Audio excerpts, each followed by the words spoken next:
বিসমিল্লাহির রহমানির রহিম। হে সমস্ত জগৎবাসী, আজ আমি শামীম আলী চিশতি আপনাদের সামনে যে আলোচনাটি নিয়ে হাজির হলাম, সে আলোচনাটি হলো মানুষ পৃথিবীতে থেকে দেখা যায় আত্মসাধনা করে, বিভিন্ন সাধনা বিভিন্ন আমল করতে থাকে। আর এটার করার উদ্দেশ্য তাদের অনেকের মধ্যে থেকে যায় কি, যে তারা আত্মার মুক্তি নেবে, তারা জন্ম নেবে না, জন্ম দেবে না, তারা সেই আল্লাহর দেশে চলে যাবে। আল্লাহ কি বলেছে? কুল হু আল্লাহু আহাদ আল্লাহুস সামাদ। এবং কি বলেছে?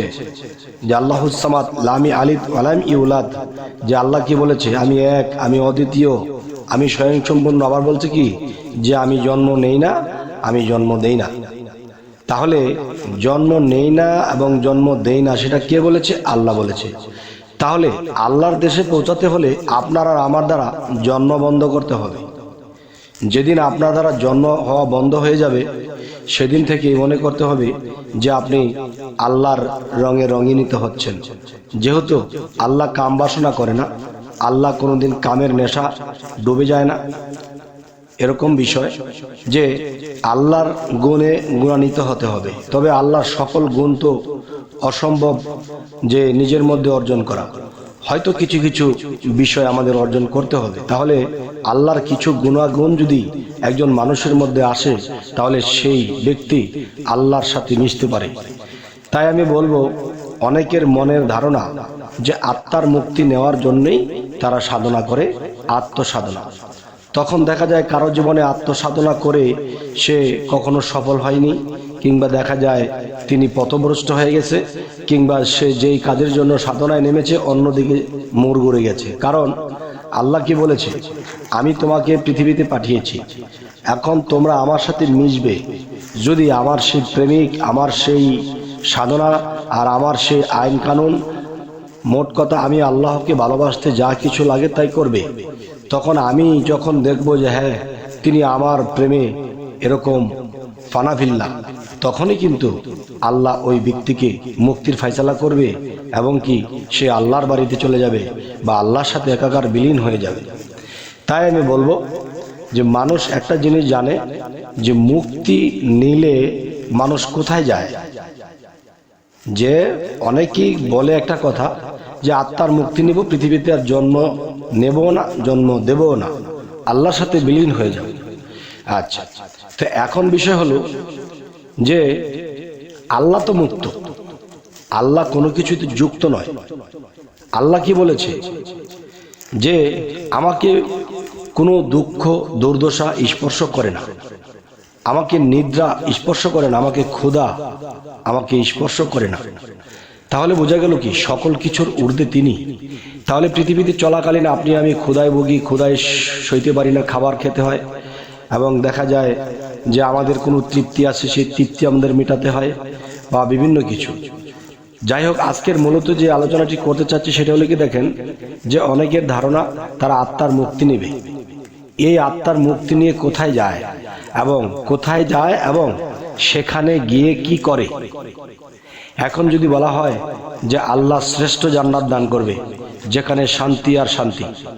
দেখেন একটা বিষয়, যত শান্তিময় হোক, যদি আপনাকে একটা স্থানের মধ্যে রেখে দিয়ে আপনাকে ভালো মন্দ খাওয়াচ্ছে, আপনার যা কিছু দরকার তা দিচ্ছে, তো এখন আমি বলবো যে যত সুখী আপনি থাকেন, আপনাকে যদি একটা ঘরের মধ্যে বন্দি করে রেখে আপনার যা কিছু লাগে তাই যদি দেয়, তারপরেও কিন্তু আপনার সেখানে ভালো লাগবে না। যেমন আপনি নিজে নিজে কল্পনা করুন যে সমস্ত কিছু আপনার আছে, যা চান তাই পান, আপনাকে একটা জায়গায় বন্দি অবস্থায় রেখে দিয়েছে, এখানে আপনি সুখে শান্তিতে আছেন, কিন্তু একদিন 10 দিন 5 দিনের পরে কিন্তু আপনার আর ভালো লাগবে না। আপনার মনে চাইবে যে আমি বাজারে যাব, আমি ইমুকের সাথে কথা বলবো, আমি ইমুক জায়গায় এটা দেখতে যাব, মানে এক জায়গায় মন টিকবে না। তাহলে বোঝা গেল, যারা মুক্তি নেবে বলে, তারা মুক্তি নিয়ে কোথায় যাবে এবং সেখানে কি করবে। তো মুক্তির ফয়সালা আমি অনেক সাধুর কাছে বা অনেক সাধকের কাছে আমি বলেছিলাম যে দেখেন আপনি সাধনা করছেন কোন উদ্দেশ্যে। তিনি বলতেছে পৃথিবীর জ্বালা যন্ত্রণায় আর আসবো না, আল্লাহর সাথে বা মুক্তির দেশে চলে যাব, যেখানে কোনো জ্বালা যন্ত্রণা কোনো কিছু থাকে না। তখন আমি বলবো দেখেন যে আপনি যে নিয়ত করে আপনি সাধনা করবেন, এই নিয়তের ফলাফল আল্লাহ কখনোই আপনাকে দেবে না। কারণ যে কেউ ইবাদত করে আল্লাহর কাছে সুখ শান্তি চায়, টাকা পয়সা চায়, বিপদ মুক্তি চায়, বিভিন্ন কিছু চায়, কিন্তু দেখা যায় যে আল্লাহর কাছে আপনি আল্লাহর জন্য সাধনা করেন, আল্লাহকে সন্তুষ্ট করার জন্য সাধনা করেন, আমল করেন। এখন দেখা যায় কি যে একটা চাহিদা রেখেছেন। আমি বাহ্যিক একটা উপমা দিতে পারি। আপনি কোনো মেয়েকে ভালোবাসেন, তখন সেই মেয়েটাকে খুবই বেশি ভালোবাসেন, কিন্তু সেই মেয়েকে যখন আপনি বিবাহ করে ঘরে আনবেন, তখন আপনি মেয়েকে এবং মেয়ের ফ্যামিলিকে জানিয়ে দিলেন যে আমাকে 1 কোটি টাকা দিতে হবে, একটি গাড়ি দিতে হবে, একটি বাড়ি দিতে হবে। তখন কি হলো? তখন কিন্তু যে আপনি খাঁটি প্রেমে যাকে ভালোবাসেন শুধু তাকেই চাইছেন, তখন কিন্তু আপনি একের কাঁটায় ছিলেন, আপনার প্রেম নিখুঁত প্রেম ছিল। আর যখন আপনি একটা কিছু চাইলেন, তখন কিন্তু আপনি সেই নিখুঁত প্রেমে নেই, আপনি লোভে পড়ে গেছেন, বা যাকে দরকার, যাকে ভালোবাসলে যাকে পাবো তাকে না চেয়ে আমরা অন্যটা চাইলাম। তাহলে বোঝা গেল কি যে তার প্রতি ভালোবাসা নেই, গাড়ি বাড়ি কোটি টাকার প্রতি লোভ। তাহলে বোঝা গেল যাকে ভালোবাসলেন তার কাছে ভালোবাসার মূল্য আপনার থাকবে না। ঠিক মহান স্রষ্টা যিনি আমাদেরকে পৃথিবীতে পাঠিয়েছে, এই পৃথিবীটাই একটা লোভনীয় স্থান। তাই বলতে চাই, হে সমস্ত জগৎবাসী, যে যারা আল্লাহকে পাইতে, আল্লাহকে সন্তুষ্ট করতে, আল্লাহকে ভালোবাসতে যারা অগ্রসর হয়েছেন, নিঃস্বার্থভাবে সাধনা করতেছেন, তারা একদিন আল্লাহকে পাবে। আর আল্লাহ যদি আমার হয়ে যায়, আমি কিন্তু দেখব যে সব কিছুই আমার হয়ে গেছে। আল্লাহ যদি আমার হয়, তাহলে আল্লাহ সব কিছু তো আমার।